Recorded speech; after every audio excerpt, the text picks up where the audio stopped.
Let's mic बयानबाजी। नमस्कार, आप देख रहे हैं लेट्स माइक बयानबाजी। राजनीति के गलियारों से लेकर सत्ता और विपक्ष के वार पलटवार तक, आइए सुनते हैं आज के सबसे चर्चित बयान। पुणे में छात्रों की गूंज कार्यक्रम में नेता विपक्ष राहुल गांधी ने कहा है कि समाज में महिलाओं को बराबर अवसर देने के बजाय उनके समय और आजादी पर पाबंदियां लगाई जाती हैं। उन्होंने कहा है कि महिलाएं घर में औसतन 5 घंटे काम करती हैं, जबकि पुरुष करीब 30 मिनट ही घरेलू काम में हाथ बटाते हैं। लड़कियों के लिए रात में घर लौटने का समय अक्सर 8 बजे तय कर दिया जाता है, जबकि लड़कों पर ऐसी पाबंदी नहीं होती। राहुल गांधी ने कहा कि लड़कों को नौकरी के लिए कई मौके मिलते हैं, लेकिन लड़कियों के अवसर कहा जाता है कि अब शादी की उम्र हो गई है। उन्होंने महिलाओं को बराबर समय, अवसर और आज़ादी दिए जाने की जरूरत पर जोर दिया।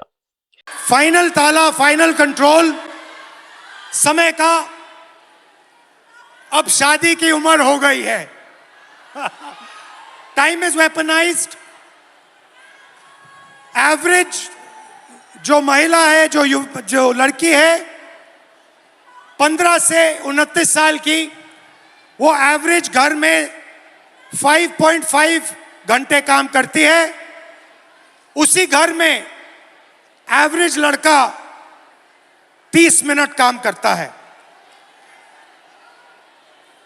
लड़का बाहर जा सकता है, लेट आ सकता है, कभी भी बाहर जा सकता है, मगर आप लोगों को 8 बजे शाम वापस आना पड़ता है, कर्फ्यू होता है। Right right. और फाइनली एज लिमिट के बाद जो लड़के होते हैं एग्जाम्स 1, 2, 3, 4 बार ले सकते हैं, मगर मैरिज एज 23 साल होती है। और जो लड़कियां हैं, जो गर्ल्स हैं, उनको ज्यादा से ज्यादा एक मौका मिलता है, क्योंकि फिर उनको कहा जाता है अब शादी का टाइम आ गया है, अब एग्जाम मत कीजिए, अब शादी कीजिए। तबेले में संचालित हो रहे स्कूल को लेकर सीजेपी प्रवक्ता आशुतोष राका ने कहा है कि स्कूल को ठीक कराने का काम 1 सितंबर से शुरू होगा। यही उनकी मुख्य मांग थी। राका ने कहा है कि आप हमारे स्कूल जाने से पहले ही उसे ठीक करवा सकते थे। यही तो हमारी डिमांड है। हम यहाँ कोई वोट नहीं मांग रहे हैं और न ही बीजेपी के खिलाफ राजनीति कर रहे हैं। हमें बस स्कूल ठीक करवाना है। उन्होंने मुख्यमंत्री भजनलाल शर्मा का धन्यवाद करते हुए कहा कि आपने स्कूल ठीक करवाया, उसके लिए धन्यवाद। मैं पूरी तरह ठीक हूँ। मुझे ज्यादा चोट नहीं आई थी। मेरी शर्ट फाड़ी गई थी, थोड़े बहुत पीछे धक्का मुक्की हुई थी। मेरे कुछ हमारी टीम के 3-4 साथी ऐसे थे जिनके ज्यादा चोट आई थी, उनमें भी अब सब हॉस्पिटल से डिस्चार्ज हो गए। Everyone is doing fine.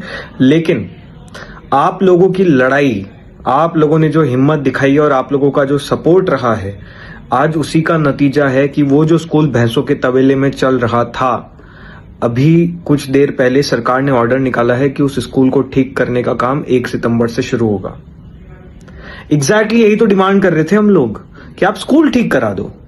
इसके लिए कल जिस तरह से कोऑर्डिनेटेड तरीके से अटैक किया गया, उसकी जरूरत नहीं थी।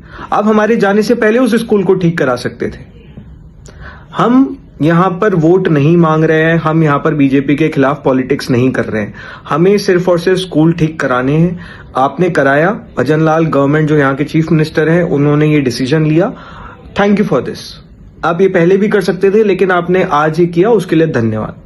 दूसरी हमारी डिमांड थी कि आप कल जिन लोगों ने हिंसा फैलाई है, जिनके वीडियोस पब्लिक में हैं, आप उनको अरेस्ट करवाइए। अगर आपको लग रहा है कि हमने हिंसा फैलाई, आपके पास एविडेंस है, तो आप हमको भी अरेस्ट कर लीजिए। लेकिन कल जो हुआ वो राजस्थान में आगे नहीं होना चाहिए, पूरे देश भर में नहीं होना चाहिए। तो जो भी कल्प्रिट है, आप सबको अरेस्ट करेंगे। अगर ये अरेस्ट नहीं होते हैं तो हम लोग राजस्थान में एक बड़े आंदोलन का आह्वान करेंगे, एक बड़े आंदोलन का अनाउंसमेंट करेंगे। प्लीज राजस्थान के शिक्षा मंत्री मदन दिलावर जी, भजनलाल जी से हमारी रिक्वेस्ट है, राजस्थान में स्कूलों का बहुत बुरा हाल है। हर जगह हमारे जाने की जरूरत नहीं है, हर जगह इस तरह की चीजें होने की जरूरत नहीं है। आप बताइए कि आप राजस्थान के 3000 जर्जर स्कूल्स कैसे फिक्स करेंगे। एक प्लान बनाइए। हमारी कोई हेल्प चाहिए तो हेल्प लीजिए, but let's fix the government schools of Rajasthan. Karnataka सरकार में मंत्री प्रियंक खड़गे ने प्रधानमंत्री नरेंद्र मोदी और केंद्रीय गृह मंत्री अमित शाह को लेकर तीखा बयान दिया।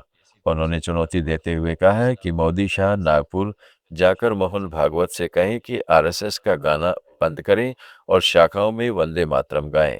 खड़गे ने आगे कहा है कि अगर प्रधानमंत्री नरेंद्र मोदी और अमित शाह बिना टेलीप्रिंटर्स के पूरा वंदे मातरम गा दें तो वह अपने पद से इस्तीफा दे देंगे। Vande Mataram is the tactic to divert from Jantar Mantar protest. Vande Mataram issue is a tactic to divert from RSS misgivings. Vande Mataram is the tactic to divert from unemployment issue, economic issue. What is the rupee versus dollar rate now? 98. 98 rupees. This is what they are doing. The US trade deal, where we have to buy 500 billion, I guess, dollars worth of goods from America. All this is to divert that. Ek FIR is diversion, is it, for Vande Mataram? And who are these people to tell us about Vande Mataram? Where were BJP and RSS during the freedom struggle?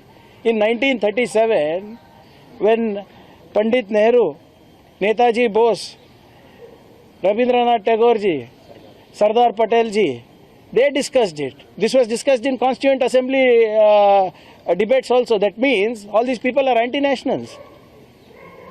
We don't have to learn anything from BJP.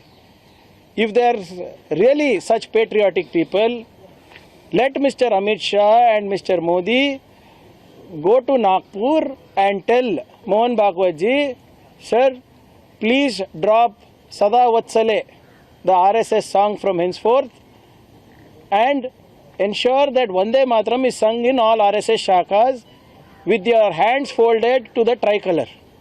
ऐसा नमन कीजिए राष्ट्रीय ध्वज को और वंदे मातरम गा लीजिए. Then I will tell that you are actually heading towards patriotism. And I challenge Mr. Amit Shah and Mr. Modi and the entire BJP cabinet, without teleprompter, let them sing our national song fully, including the last two stanzas. I will only resign them. Without teleprompter, can these people even sing anything or even speak anything? Congress अध्यक्ष मल्लिकार्जुन खड़गे ने वंदे मातरम को लेकर BJP पर तीखा हमला बोला है। खड़गे ने कहा है कि बीजेपी वाले कह रहे हैं कि जो वंदे मातरम नहीं गाते वे देशद्रोही हैं। वे खुद ही देशद्रोही हैं क्योंकि वे अंग्रेजों के गुलाम बने रहना चाहते थे। उन्होंने कहा है कि हमने उन्हें गुलामी से बाहर निकाला। लोकतंत्र में मंत्री, मुख्यमंत्री और प्रधानमंत्री बनने का अधिकार भी हमने दिलाया। ये उनके पार्टी में ऐसा हुआ है और वो बोल रहे हैं कि वंदे मातरम जो नहीं गाते वो देशद्रोही है। देशद्रोही तो वही खुद ही है, क्योंकि वो तो ब्रिटिशर के गुलाम बनना चाहते थे। हमने गुलामी से उनको बाहर निकाला। अरे आओ भाई, आजादी भी हम लाए हैं, तुम डेमोक्रेसी में ठहर ठहर के मंत्री बनो, मुख्यमंत्री बनो, प्रधानमंत्री बनो। ये हक किसने दिलाया? हमने दिलाया। ये ऐसा हो गया हमारी बिल्ली हमसे में हो। सब कुछ हमने करके दिया और हमको तुम कौन होते हो? तुम देशद्रोही। कांग्रेस नेता संयम लोढ़ा ने प्रधानमंत्री नरेंद्र मोदी और उनकी कैबिनेट पर तीखा हमला बोला। उन्होंने आरोप लगाया कि मोदी और उनकी कैबिनेट सोचने या योजना बनाने में विश्वास नहीं करते, पहले बड़ी गलतियां करते हैं और फिर उसकी कीमत भारतीय जनता को चुकानी पड़ती है। लोढ़ा ने कहा है कि सरकार की अक्षमता और गलत फैसलों का असर आम लोगों पर आर्थिक नुकसान और मानसिक तनाव के रूप में पड़ता है। उन्होंने इसके लिए जनता द्वारा चुने गए नेताओं और उनके अधीन काम करने वाली नौकरशाही को जिम्मेदार ठहराया है। पहले गलने से एथनॉल बनाकर भारत के लोगों को खराब तेल बेचना शुरू किया और अपने साथियों को जनता के गाढ़े पसीने की कमाई बांटी। अब शक्कर कम पड़ गई, विदेशों से मंगानी पड़ रही है। भाजपा नेता संबित पात्रा ने वंदे मातरम को लेकर कांग्रेस पर निशाना साधा। उन्होंने कहा है कि भाजपा का एक एक कार्यकर्ता देश की गली गली और कोने कोने में जाकर वंदे मातरम का गौरवगान करेगा। संबित पात्रा ने कांग्रेस पर तुष्टीकरण की राजनीति करने का आरोप लगाते हुए कहा कि कांग्रेस पार्टी के ऊपर से राष्ट्रभक्ति का लबादा पूरी तरह खिल चुका है और उनके अंदर की तुष्टीकरण की राजनीति को पूरा देश देख रहा है। आज इस प्रस्ताव में, आज इस रिजोल्यूशन में भारतीय जनता पार्टी के पदाधिकारी की बैठक में, पहली पदाधिकारी की बैठक में माननीय राष्ट्रीय अध्यक्ष जी ने निर्देश दिए हैं कि भारतीय जनता पार्टी का प्रत्येक कार्यकर्ता देश के प्रत्येक गली नुक्कड़ कोने में जाकर वंदे मातरम का यशोगान करेगा। वंदे मातरम के विषय में लोगों को हम बताएंगे। वंदे मातरम को लेकर जिस प्रकार की कुलछित राजनीति कांग्रेस पार्टी कर रही है, उसको लेकर हम आंदोलन खड़ा करेंगे। जिस प्रकार महात्मा गांधी जी ने वंदे मातरम को एक एंटी इंपेरियलिस्टिक क्राई कहा था, उस विषय को हम जनता के सामने रखेंगे और जनता को दिखाएंगे कि आखिरकार ये जो कहावत है कि अगर सियार भी कभी बाघ या सिंह का चमड़ा धारण करके अपने आप को सिंह दिखाने की कोशिश करता है, एक ना एक दिन दैट स्किन फॉल्स अपार्ट, एक ना एक दिन उसके अंदर की असलियत सामने आ ही जाती है। राष्ट्रभक्ति का लबादा ओढ़ करके कांग्रेस पार्टी आखिर अपने आप को कब तक छुपाए रखेगी? आज राष्ट्रभक्ति का लबादा पूर्णतः कांग्रेस पार्टी के ऊपर से गिर चुका है और उसके अंदर की तुष्टीकरण की राजनीति आज पूरा देश देख रहा है, मगर भारतीय जनता पार्टी यह होने नहीं देगी। बहुत बहुत धन्यवाद। पूर्व विधायक प्रहलाद गुंजल ने स्कूलों में अभिभावकों के प्रवेश और शिक्षा व्यवस्था को लेकर सरकार पर तीखा हमला बोला है। गुंजल ने कहा है कि तुगलकी फरमान जारी कर सरकार अपने काले चेहरे को कब तक छुपाएगी। उन्होंने कहा है कि स्कूल सार्वजनिक संपत्ति है, किसी की जागीर नहीं। उन्होंने कहा है कि आम अभिभावक को किसी भी समय स्कूल में जाकर अपनी बात रखने का अधिकार है। स्कूलों की अव्यवस्थाओं और बदहाल स्थिति पर सवाल उठाना राजस्थान के हर व्यक्ति का अधिकार है। गुंजल ने सरकार से सवाल किया है कि यदि स्कूलों में सब कुछ ठीक है तो फिर अभिभावकों और आम लोगों की आवाज उठाने पर रोक क्यों लगाई जा रही है। चेहरे को कब तक छुपाएगी?